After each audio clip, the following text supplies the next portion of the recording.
ಮದ್ದೂರು ತಾಲೂಕು ಭಾರತೀನಗರದ ಸಮುದಾಯ ಆರೋಗ್ಯ ಕೇಂದ್ರಕ್ಕೆ ಇದ್ದ ಸೌಲಭ್ಯಗಳನ್ನು ವಜಾಗೊಳಿಸಿರುವುದನ್ನು ವಿರೋಧಿಸಿ ರೈತ ಸಂಘದ ಮುಖಂಡರು ಪ್ರತಿಭಟನೆ ನಡೆಸಿದರು. ಸಮುದಾಯ ಆರೋಗ್ಯ ಕೇಂದ್ರದ ಆವರಣದಲ್ಲಿ ರೈತ ಸಂಘದ ಮುಖಂಡರು ಜಮಾಯಿಸಿ ಸರ್ಕಾರ, ಜಿಲ್ಲಾಡಳಿತ ಮತ್ತು ಆರೋಗ್ಯ ಇಲಾಖೆಗಳ ವಿರುದ್ಧ ಧಿಕ್ಕಾರ ಕೂಗಿ ಆಕ್ರೋಶ ವ್ಯಕ್ತಪಡಿಸಿದರು. ಭಾರತೀನಗರ ಸಮುದಾಯ ಆರೋಗ್ಯ ಕೇಂದ್ರದಲ್ಲಿ ಇದ್ದ ಸೌಲಭ್ಯಗಳನ್ನು ಕಿತ್ತು ಹಾಕಿ ಪ್ರಾಥಮಿಕ ಆರೋಗ್ಯ ಕೇಂದ್ರವನ್ನಾಗಿ ಮಾಡಲು ಹೊರಟಿರುವುದು ನಾಚಿಕೆಗೇಡಿನ ಸಂಗತಿಯಾಗಿದೆ ಎಂದು ಕಿಡಿಕಾರಿದರು. ಭಾರತೀನಗರ ಒಂದು ತಾಲೂಕು ಮಟ್ಟದಂತೆ ಬೆಳೆದು ನಿಂತಿದೆ. ಈ ಸಮುದಾಯ ಆರೋಗ್ಯ ಕೇಂದ್ರ ವ್ಯಾಪ್ತಿಯಲ್ಲಿ 26,000ಕ್ಕೂ ಹೆಚ್ಚು ಜನಸಂಖ್ಯೆ ಹಾಗೂ 5 ಉಪ ಆರೋಗ್ಯ ಕೇಂದ್ರಗಳನ್ನು ಹೊಂದಿದೆ. ಆದರೂ ಸಹ ಇದನ್ನು ಸರ್ಕಾರ ಪ್ರಾಥಮಿಕ ಆರೋಗ್ಯ ಕೇಂದ್ರವನ್ನಾಗಿ ಮಾಡಲು ಮುಂದಾಗಿರುವುದು ಸರಿಯಲ್ಲ. ಕೂಡಲೇ ಈ ಹಿಂದೆ ಇದ್ದಂತೆ ಸಮುದಾಯ ಆರೋಗ್ಯ ಕೇಂದ್ರವನ್ನಾಗಿ ಮುಂದುವರೆಸಬೇಕು, ಮೂಲಭೂತ ಸೌಕರ್ಯಗಳನ್ನು ನೀಡಬೇಕು, ಇಲ್ಲದಿದ್ದರೆ ಉಗ್ರ ಹೋರಾಟ ಮಾಡಬೇಕಾಗುತ್ತದೆ ಎಂದು ಎಚ್ಚರಿಕೆ ನೀಡಿದರು.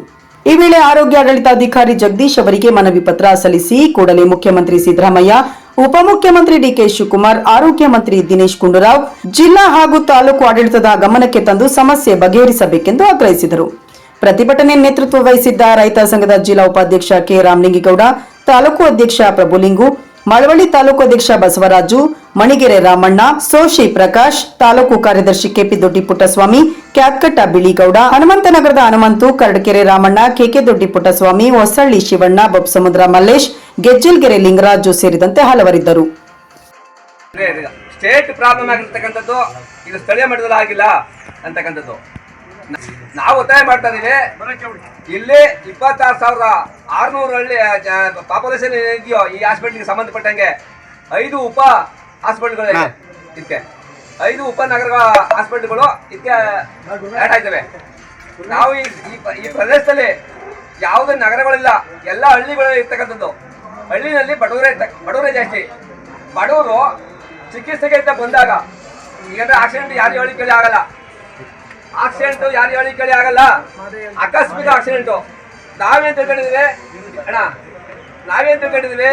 ಇಲ್ಲಿ ಉತ್ತಮವಾದಂಥ ಹಾಸ್ಪಿಟಲ್ ಇದೆ, ಒಳ್ಳೆ ಚಿಕಿತ್ಸೆ ಸಿಗ್ತದೆ, ಗೌರ್ಮೆಂಟ್ ಸೌಲಭ್ಯ ಕೊಟ್ಟಿದೆ ಅಂತ ನಮ್ಮ ಜನಗಳು. ಹಾಗಾಗಿ ಇಲ್ಲಿ ಏನಾಗಿದೆ ಅಂತ ಪರಿಸ್ಥಿತಿ ಗೊತ್ತಿಲ್ಲ.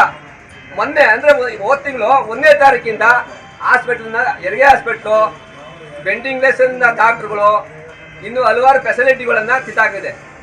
ನಾವು ಕೇಳ್ತಾ ಇರೋದು ಈಗ ಆ ಒಂದು ಸೌಲಭ್ಯ ಏನಿತ್ತು ಅದನ್ನೇ ಯಥಾಸ್ಥಿತಿ ಕಾಪಾಡಬೇಕು. ಇಲ್ಲಿ 100 ಜನ 1000 ಜನ ಹೋಗ್ತಾ ಇದೆ, ಹೋಗ್ತಾ ಇದಾರೆ. ಇದು ಸಾಮಾನ್ಯ ಅವರು ರಾಜ್ಯ ಮಟ್ಟದ ಸಮಸ್ಯೆ ಅಂತ ಹೇಳ್ತಾರೆ. ಈಗ ಬಸರಾಳ ಕುಟುಂಬ ಅಂತಾರೆ, ಅಂತಿರ ಕುಟುಂಬ ಅಂತಾರೆ. ಸಮಸ್ಯೆ ಅಲ್ಲ, ಇದು ಒಂದು ಸಿಟಿ, ದೊಡ್ಡ ಸಿಟಿ. ಒಂದು ತಾಲೂಕು ಮಟ್ಟದಲ್ಲಿ ಏನ್ ನಡೀತದೆ ವಹಿವಾಟು, ಅಷ್ಟು ವಹಿವಾಟು ಭಾರತೀನಗರದಲ್ಲಿ ಅಂದ್ರೆ KM ರೋಡ್ ನಡೀತಾ ಇದೆ. ಒಂದು ಉನ್ನತ ಆದಂತ 15,000 ವಿದ್ಯಾರ್ಥಿಗಳು ದಿನ ಬಂದು ಡೈಲಿ ಹೋಗ್ತಾರೆ ಇಲ್ಲಿಗೆ.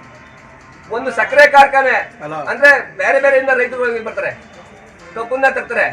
ಆ ಕಬ್ಬ ತರುವಂತ ಸಂದರ್ಭದಲ್ಲಿ ಎಡವಟ್ಟ ಆದ್ರೆ 12 ಗಂಟೆಯಲ್ಲಿ ಬೆಳಗಾವಿ ತೂಕ ಇದ್ದಾವೆ ಗಾಡಿಗಳು.